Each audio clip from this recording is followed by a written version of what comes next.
당신은 변해야 합니다. 쉽지는 않겠지만 자녀, 배우자, 친구, 그리고 우리 자신조차도 영원히 살 수 없다는 사실을 받아들여야 합니다. 이것은 슬픈 사실이 아니라 그냥 사실일 뿐입니다. 슬픔은 오롯이 우리 마음에서 비롯된 것입니다.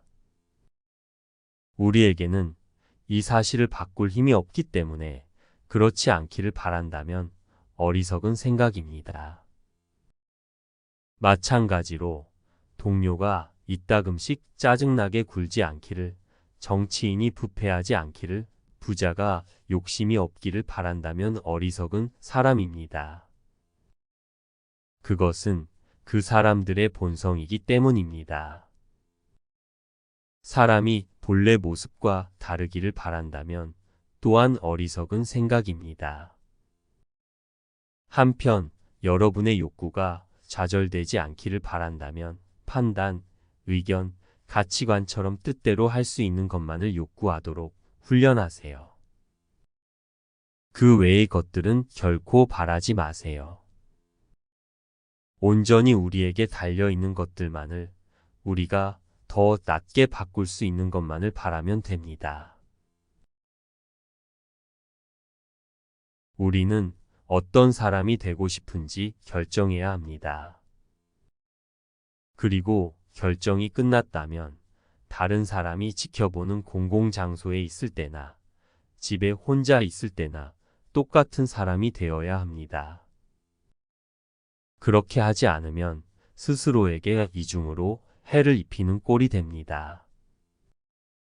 일관되게 행동하지 않는 위선을 저지르는 것일 뿐만 아니라 내면의 발전도 가로막기 때문입니다.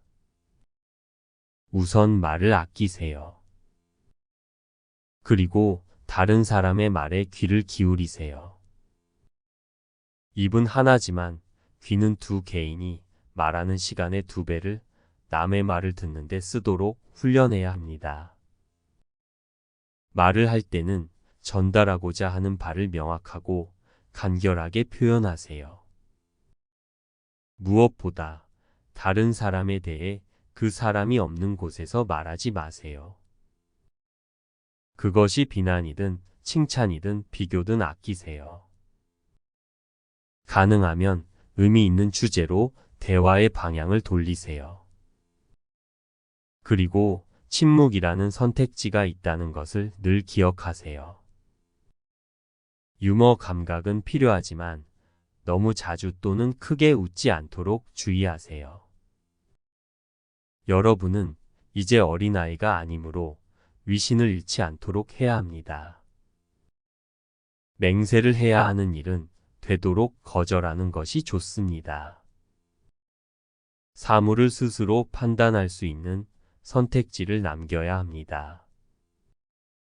남들이 아무렇게나 시키는 일에 맹목적으로 따르는 일이 없도록 조심해야 합니다. 주변에 어떤 사람을 둘지도 깊이 고민해야 합니다. 더 나은 사람이 되는데 관심이 없는 사람들과 어울리는 자리는 응해야 할 의무가 없습니다. 그 자리가 당신에게 이롭지 않다고 판단한다면 그 무리에 휩쓸려 그들과 같이 행동하지 않도록 조심해야 합니다. 우리는 소박한 삶의 방식을 따라야 합니다. 사치는 불필요할 뿐 아니라 여러분을 타락시키고 덕에서 멀어지게 하기 쉽습니다. 다른 사람에게 잘 보이려고 소유물을 자랑하고 싶은 유혹을 느낀다면 잘못된 길을 가고 있는 것입니다. 여전히 다른 사람의 칭찬이나 감탄이 좋은 것이라고 생각한다는 뜻이니까요. 어떤 모임에 참석하든지 반드시 품위를 유지하고 다른 사람에게 불쾌감을 주지 않도록 노력해야 합니다. 믿지 못할 수도 있지만 여러분은 스스로 생각하는 것만큼 대단한 사람이 아닙니다. 다른 사람은 여러분에게 별로 관심이 없습니다. 덕망이 높은 사람들을 주변에 두기 위해 노력하고 스스로도 그런 사람이 되도록 노력하세요. 소심함과 대담함은 인간이 가질 수 있는 양극단의 감정이라고 할 수 있습니다. 결과가 뜻대로 되지 않을까 두려워하는 순간 우리는 매사에 소심하게 됩니다. 반대로 결과가 항상 자신의 뜻대로 될 것이라고 확신하는 순간 우리는 모든 일에 대담하게 됩니다. 소심함이든 대담함이든 두 감정 모두 극단적일 수 있다는 공통점을 갖고 있습니다. 그렇지만 소심함에는 미덕이 한 가지 있습니다. 미래가 뜻대로 되지 않을 때 소심한 사람은 그다지 충격을 받지 않을 것입니다. 이는 항상 실패를 예감하고 있기 때문이에요. 반면 대담한 사람은 미래를 너무나 낙관적으로 보고 있었기에 비관적인 결과가 발생했을 때 심각한 타격을 받을 것입니다. 그렇지만 미래란 항상 뜻대로 되지 않는 것입니다. 미래는 나 자신과 타인이 씨줄과 날줄처럼 엮이면서 도래하는 것이기 때문입니다. 아무리 스스로 미래의 모습을 합리적으로 예측할지라도 타인은 우리의 예측 이상으로 움직이거나 아니면 우리의 예측 자체를 무산시킬 수 있습니다. 그러니 바라는 대로 되었다고 해도 혹은 되지 않았다고 해도 그 원인을 완전히 우리 자신에게만 돌릴 일이 아닙니다. 어쨌든 지나치게 대담한 사람에게는 소심함이 필요하고 반대로 불필요하게 소심한 사람에게는 대담함이 필요한 법입니다. 소심함을 극복하려면 그 결과가 뜻대로 되지 않을 때 아님 말고라는 쿨한 자세를 갖는 반복적인 연습이 필요합니다. 처음에는 실천하는 것마저 힘들 것입니다. 그렇지만 얼마 지나지 않아 소심한 자신과는 다른 모습을 조금씩 갖추게 될 것이다. 사람은 성장 환경, 소양, 학력, 경력이 합쳐져서 성격을 형성합니다. 성격은 행동에 영향을 미치는 가장 중요한 내적 요인입니다.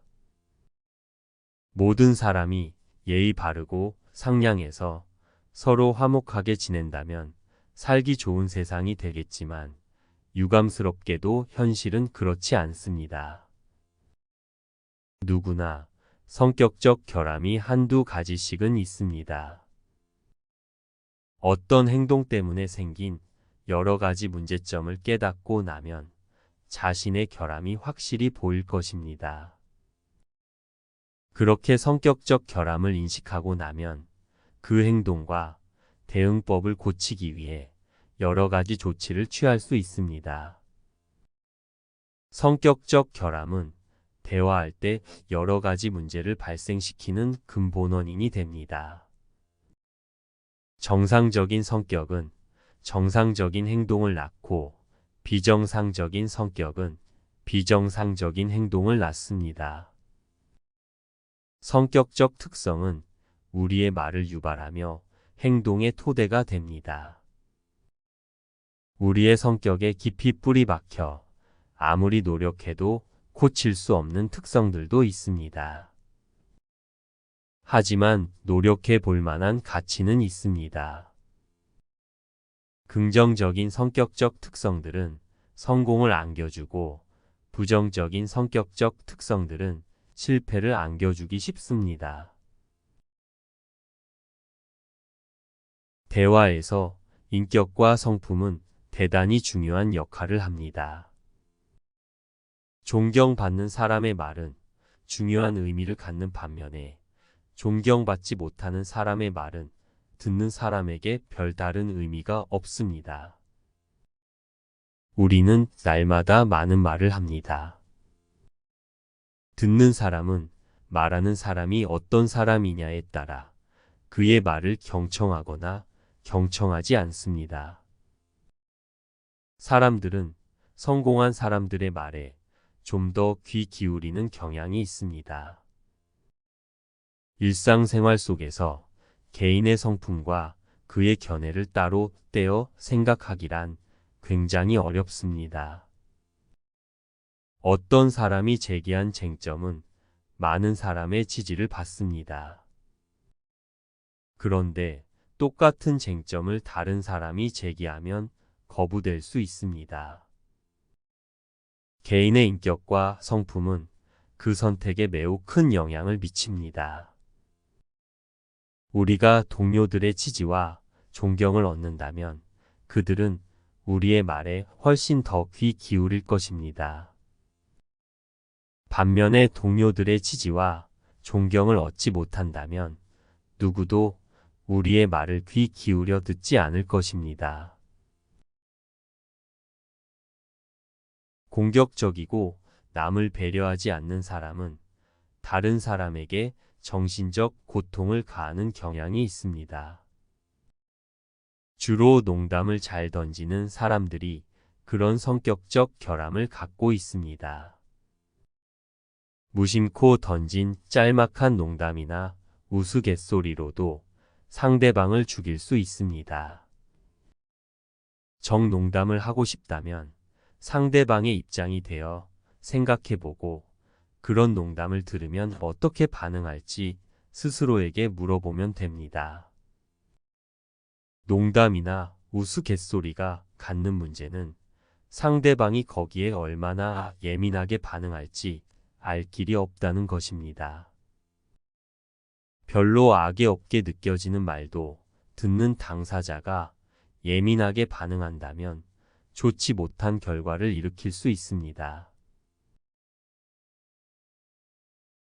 억울하다고 막말을 하면 더 큰 손해를 입습니다. 일이 생각대로 풀리지 않으면 화가 나기 마련입니다. 그렇다면 화가 날 땐 어떻게 대응해야 할까요? 절대로 평정을 잃지 말아야 합니다. 마음을 차분히 가라앉힌 다음 적절한 시간과 장소를 골라 자신의 불만을 명확하게 이야기하는 것이 좋습니다. 사사건건 비평하고 트집을 잡는 건 정말 필요치 않은 일입니다. 다른 사람의 말을 경청하며 정보를 수집하세요.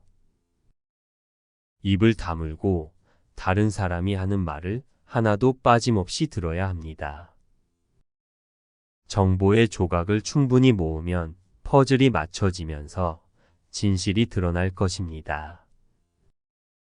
모든 정보는 서로 밀접한 관련이 있습니다. 충분한 정보가 모아지면 정보의 조각들을 맞춰서 완전한 그림을 얻을 수 있고 정확한 판단을 내릴 수 있습니다. 모든 인간의 공통된 특성은 남의 말을 하는 것을 좋아하고 자신이 들은 것을 해석하는 것을 좋아한다는 점입니다.